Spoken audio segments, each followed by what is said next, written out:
discussing the traits of performance management, let's proceed to employee development, which includes the management level, staff level, employee development policy, employee development cycle, and training need analysis.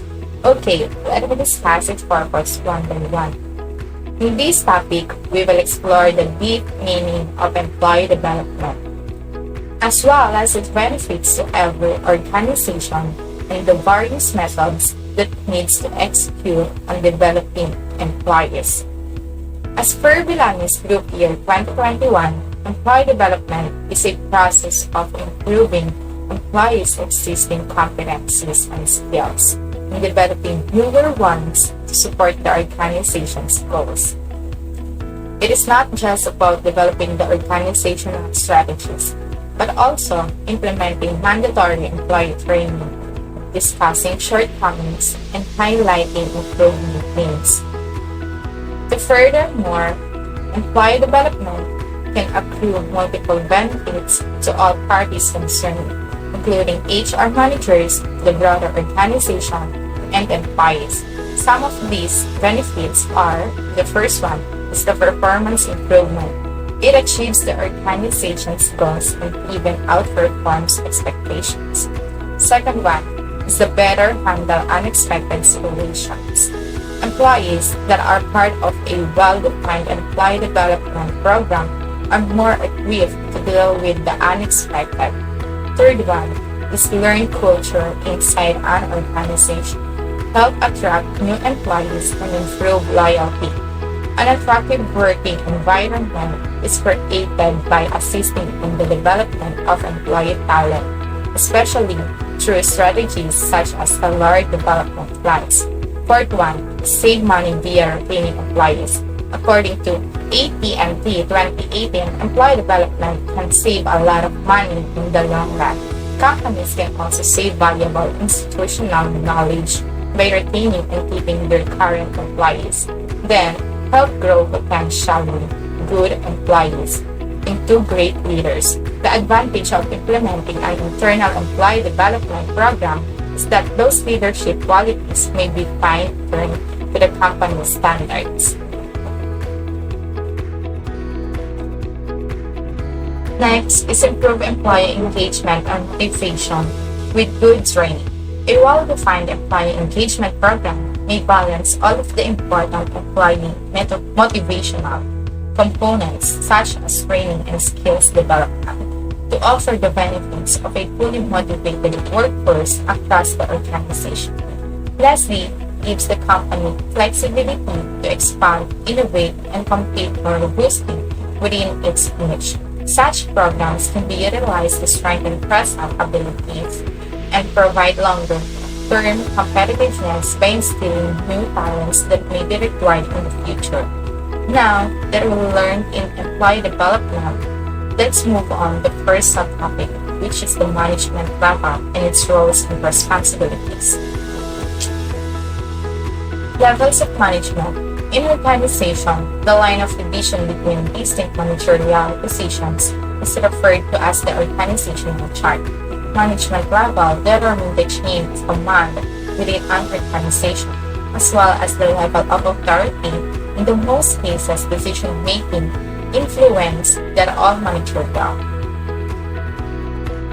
Levels of management can be generally classified into three principal categories. The first one is the administrative managerial or top level of management. Board of directors of an organization and the chief executive or managing director make up the administrative managerial or top level of management because it supervises a company's goals, policies, and procedures. It is the ultimate source of power and authority. Their main focus is on total corporate performance through strategic planning and execution.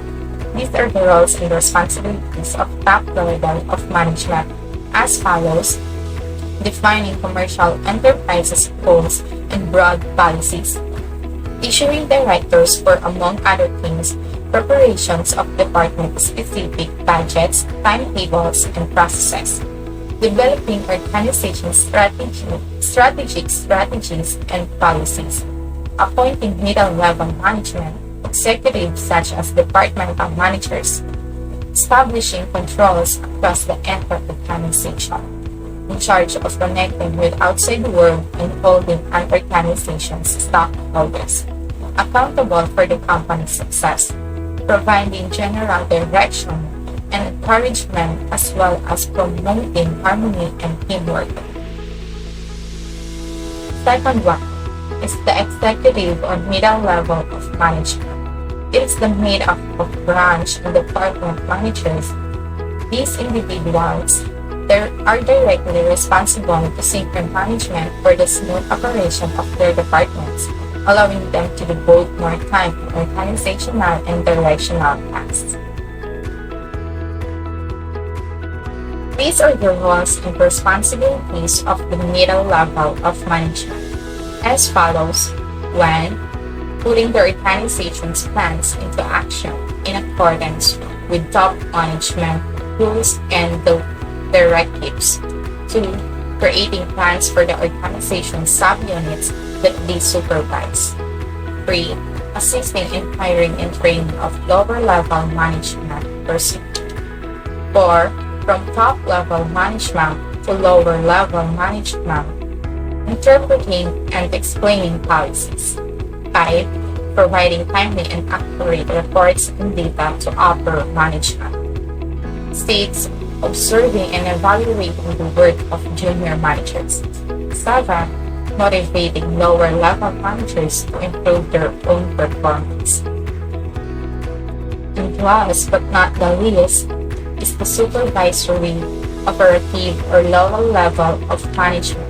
Supervisors, foremen, sections officers, superintendents, and all other executives whose responsibilities, including HR oversight and the management of operational staff, make up this group. Simply put, lower-level managers are primarily concerned with the execution and coordination of day-to-day workflow to ensure that projects are completed and deliverables are reached. These are the roles and responsibilities of the lower level of management, as follows. 1. Assigning jobs and responsibilities of different employees. 2. Providing day-to-day guidance and instruction to employees. 3. Maintaining control over both quality and quantity of production. 4. Maintaining positive relationships with employees at all levels of the organization. 5. Serving as mediators by discussing difficulties, comments, and requests for recommendations. 6. Assisting in the resolutions of worker disputes. 7. Managing and directing their subordinates. 8. Participating in the hiring and training of their employees. 9. Assembling the materials, machineries, tools, and other resources needed to complete organizational activities. 10. Preparing periodic reports on the performance of the employees. 11. Maintaining workplace discipline, decency, and harmony. 12. Improving the company's image as a whole as a result of their direct engagement with employees. So, let's proceed to the next topic. The topic is top level under employee development. First, let's define the staff level. For staff level, the human resource profession involved to become an integral component of the organization, as the HR department role and the value HR brings to the organization continue to change. The way in which HR is staffed should also evolve. Next slide is about role of HR staffing. Here's the role of under HR staffing. First is understanding the characteristic of strategic HR function. Second one is creating an aligned HR structure based on HR strategy. Third is considering internal versus external HR responsibility, sourcing. Fourth is staffing internal HR function. Fifth is outsourcing relationship. And the last is assessing the effectiveness of HR staffing. In the human resource, Job Titles Ultimate Guide to HR Career Ladder. Working in a human resource can be a rewarding experience, but it's important to understand where a career in human resource can take you if it's even the career for you. Various human resource job titles are available, and if you would like to embark on a career in HR, there are plenty of ways to climb the career ladder. Next is, there are the sum of types of human resource jobs. First one is generalist HR roles. A human resource generalist is a recruiting manager that may or may not oversee and supervise employees. Generalists wear many hats and do a bit of everything, including dealing with benefits compensation, recruiting, and handling employee relations issue daily. The second one is specialist HR roles. An HR specialist is usually someone who has worked in the field for 1 to 3 years. In this role, you still focus on administration, payroll processing, and other administrative tasks, but you might also deal with special projects, employee orientation, training, and pre-screen interviewing. Also, HR specialists possess a basic understanding of employment laws so they can better manage issues in the workplace. Third is recruitment roles. There might be several recruitment roles in organization, all of which is work to fill open to staff positions. Entry-level HR job titles. Entry-level HR jobs are a great place to get started in the industry. Some of the most common entry-level positions in HR includes, first is HR assistant. An HR assistant primary job is helping HR directors and managers accomplish HR-related tasks. Their daily work tends to be administrative and includes documenting grievance compensation, absence, termination performance, and benefits information. They can also play a role in recruiting, hiring, and training new employees. Second one is HR intern. Working as an HR intern is a great way to get your foot in the door when it comes to a career in human resource. HR interns learn to groups by playing a variety of roles in the HR department, including posting jobs, reviewing resume, conducting interviews, and assessing with a salary and negotiation. Also, HR offers many opportunities to advance up the corporate ladder. Some mid-level HR job titles include, first is HR manager. An HR manager plays many different roles and must be competent in several areas. So there are 4 competencies of HR manager. First one is communication. Second is analytical critical thinking. Third is relationship building. Lastly is leadership. So let's continue the MidCareer HR job title. First is the HR manager. Now let's proceed to the second MidCareer HR job. The second one is HR recruiter. An HR recruiter specializes in the fulfillment of open positions within a company by selecting the most qualified applicants from the group of job seekers who apply for a particular position. Next one is HR specialist. HR specialists have 1 or more years of experience in the field and might be assigned to specialty project employees orientation, training, and pre-screen interviewing. They have a basic understanding of employment laws affecting their companies. So let's proceed to the higher level of HR included HR consultant. Human resource consultants focus on effectively utilizing personnel to achieve the goals of the company. They devise strategies to make the most effective use of personnel within a company. Next one is the HR director. HR directors oversee a region or multiple locations or serve as the highest ranking member of an HR within a single company. do nothing less. They are responsible for building annual budgets and often make decisions about buying software, systems, and negotiating benefits offerings for the company. Lastly is VP of HR. The VP of Human Resource works with the executive team concerning business objectives and responsible for understanding how HR-focused programs and services drive company revenue. They also try to integrate people into the full scope of business operations and evaluate how staff benefits the overall business. So the next slide is the following list of traditional human resource job titles. Can you see? And the next slide is the current trends in human resource titles included the following. Staff are working level employees who produce the outputs of an organization.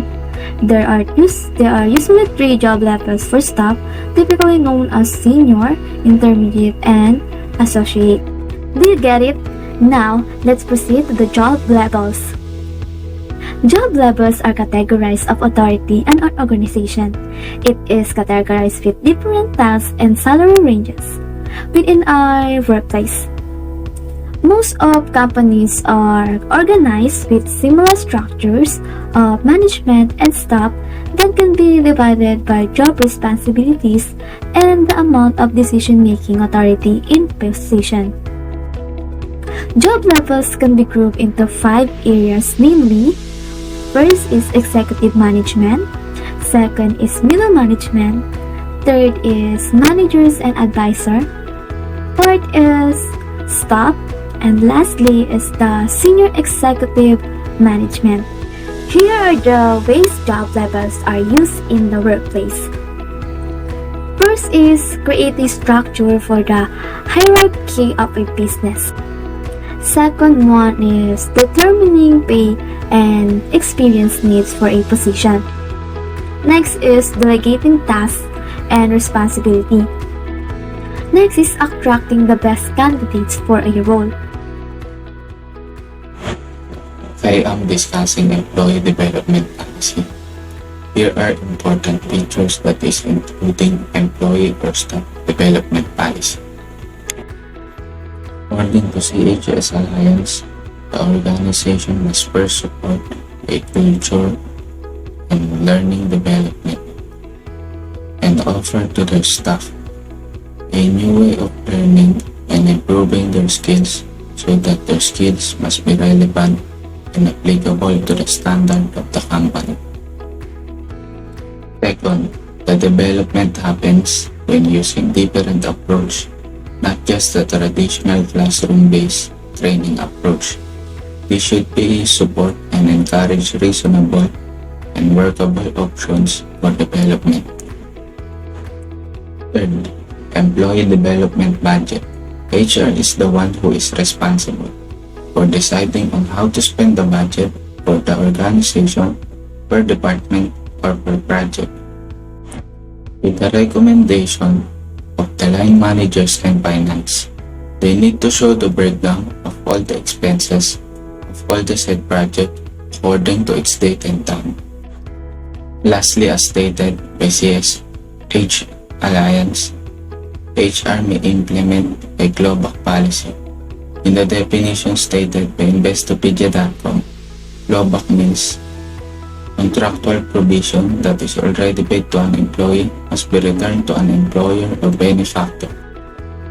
This would commit employees to the organization for the number of years of completing the training, or they pay back the prorated amount spent on the training. This can be particularly relevant for the retention of staff at field offices. So moving forward to one of the essential topics under employee development, we'll also cover the 5 employee development cycle as provided in HR Manual, a manual for managing human resources by CHS Alliance and Radhika Bhagat by year 2015. Now let's discuss what are these 5 employee development cycle that you should familiarize yourself whether you are a HR practitioner or an employee. So let's begin with identify and prioritize development needs. And secondly, it is followed by planning. Next to it is put plan into action. Then fourth is review and evaluate learning. And lastly, share learning with others. Did you sometimes ask yourself with a question like, what are my needs as an employee? Or what should I prioritize among the others? And this question might also apply to our first employee development cycle, as I mentioned earlier, which is to identify and prioritize development needs. It is critical to determine which abilities and expertise are required to execute the duties for which an employee is responsible. So, the line manager and the employee should discuss the areas that need to be improved in order for the latter to achieve the strategic goals and produce an excellent result. So once the employee's development needs are identified and which among them are being prioritized, this is where our second employee development cycle commences, which is the planning, an employee's personal development plan, whereas it is commonly part of the performance management process, and it may indeed completely describe each phase or step in the growth cycle. Moving forward to the next cycle is that put plan into action. Of course, a plan must be accompanied with action in order to make it practical, by which learning is a crucial element or part of it. And learning is a consistent process of discovering and honing a particular or set of knowledge, skills, talents, and even attitudes of an employee over a period, whether it is formal or informal learning approaches, and which can be a single individual, a group, or a project based. So for a better understanding of the third employee development cycle, we'll also provide you or cite some examples of learning approaches, and here are the following. First, one of the most convenient learning approaches is observing and following a coworker to learn relevant skills and knowledge, or this is what we call the job shadowing. Next is mentoring as well as coaching. And before we further move to the next example, let us first define the difference between the two. As provided in the website kent.edu, mentoring is more focused on career development and has a long-term time frame, while coaching is more focused on performance management and has short-term time frame.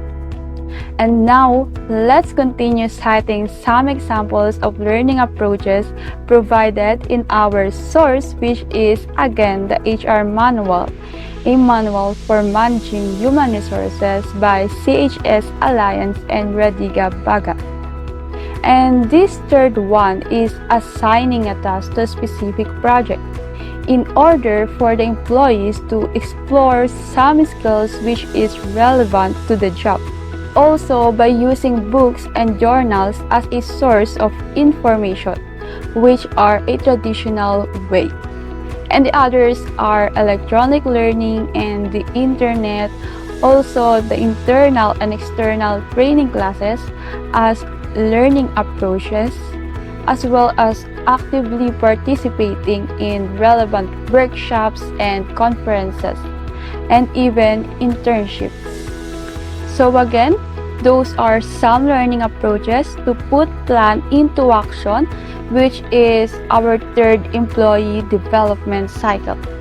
So proceeding to the second to the last of employee development cycle is the review and evaluate learning. Such organizations shall integrate learning and development planning throughout the employee work plans, in order to ensure that the development is unified in the performance management system.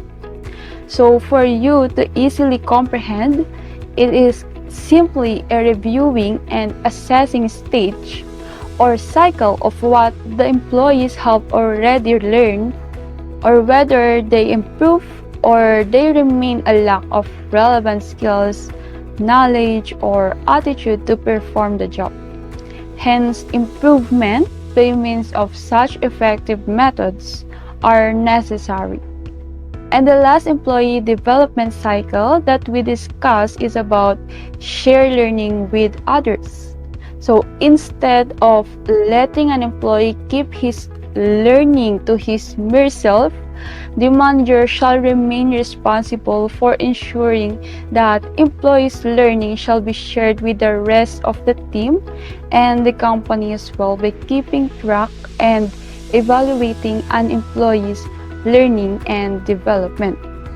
Thus, it may help their coworkers to better understanding or to learn new relevant skills and knowledge smoothly. And now we're done with the employee development cycle. So I hope you become not only familiar with those terms, but already gain some learning as well. So moving on to the last topic under employee development cycle is the training need analysis.